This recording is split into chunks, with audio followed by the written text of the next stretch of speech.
Okay, the first one is what we have been doing, 1353 or 1535, and connecting to the nearest available root of the new chord. Then we have, I didn't put triads plus the 1 in there yet, but that would be in section 1. 2 would be chromatic approach note on beat 4, 1 3, 1 3 5 or 1 5 3, and then the fourth beat would be a half step above or below the root note of the next chord. All right, so that's the next device. Then half step enclosures to where we do a half step above and a half step beat 3 and 4 will either be a half step above and then 4 half step below, or reversed, half step below then half step above. Now, another thing I didn't include that I talk about is diatonic enclosures, which is going to be a half step below on beat 3 and diatonic above on beat 4. And that's usually going to be less abrasive. The half step above on beat 4 can be, half step above classes are always real abrasive. Half step below classes aren't as bad. To your point of upward motion as a, actually no, you say gravity. I'm sorry, your vocal went way down. What? I was babbling about your rules about gravity and resolving chords. Well, you sound more in, it stays more in key if you do half step below, diatonic above, than it does half step below, half step above.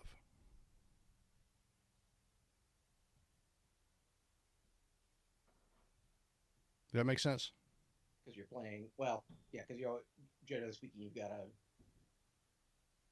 whole step, minor or major. Or you could say diatonic below and above, which if you have a, which basically if I went 1 5 3 5, that's what that is. Sure. 1 5 and then flat 3, diatonic below, diatonic above. But if I went 1 5 3 5, that doesn't really work that great over a minor, but you could do it. Or if you went 1 flat 3, 1 flat 3, half step below, half step above, resolve. 1 flat 3, half step below, diatonic above, resolve. So the enclosures can take, I need to update the enclosures in step 3 here a little bit, but now that I have a better understanding of it,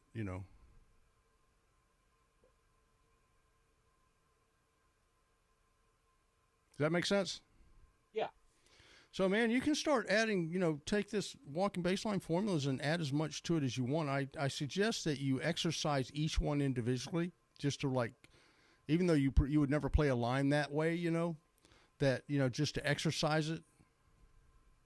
I'm probably still on number 1 yet, just because I'm trying to force myself out of the habit still. Yeah, okay. But see, anyway, after number 1, you do, number 1 would include triads plus the 1. That's not in there, but it would include that. Number 2 is the chromatic approach note on beat 4, either above or below. Okay, so 2 is simply going to be connecting the fourth beat. You're basically going to be doing number 1, but the fourth beat is going to be a half step above or below the root note you're going to. Now, you can't do that, and, if you're going to, play a note other than the root note on beat 1 of the new chord, you can't do that. Or at least you got to be careful how you do it. Because you're already kind of stretching things. So, if you start connecting outside to a non-root note, it can get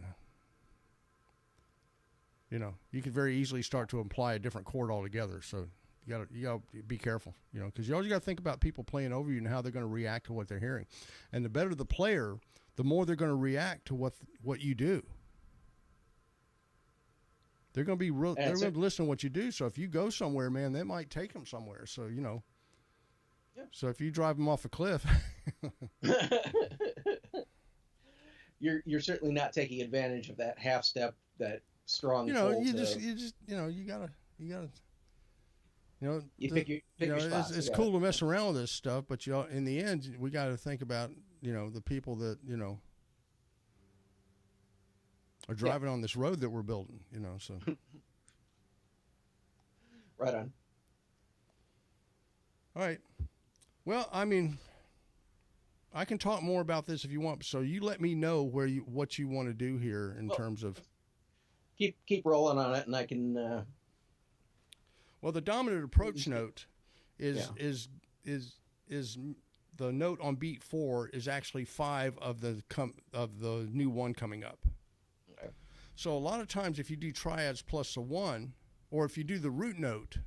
Especially, because these are all based off chords moving up a fourth and down a fifth, like in Autumn Leaves, right? So,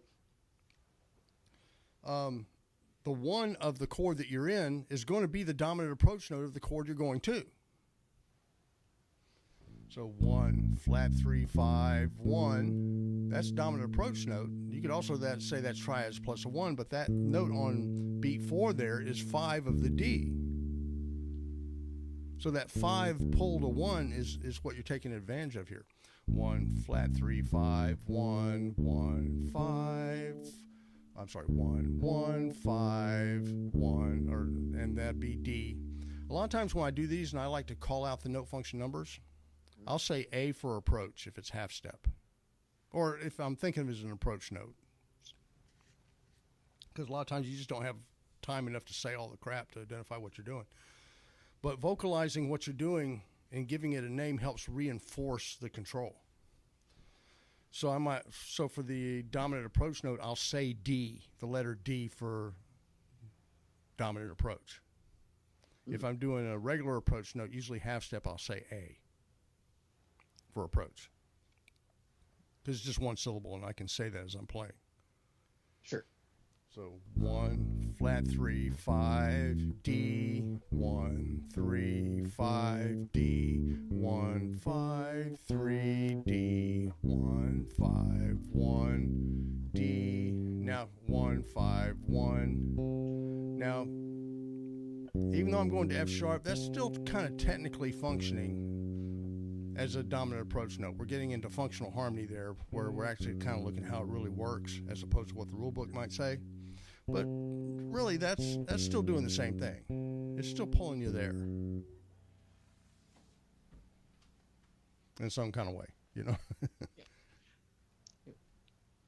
That the whole tritone thing of it's not that approach, but that strong pull of the tritone is. It pulls you back to 1 nicely, just like kind of like the dominant approach note does. So it's pretty much, I look at it as being the same thing. Sure. All right, now and so the first 4 there are pretty much the arpeggiated kind of ways to do it, right? The second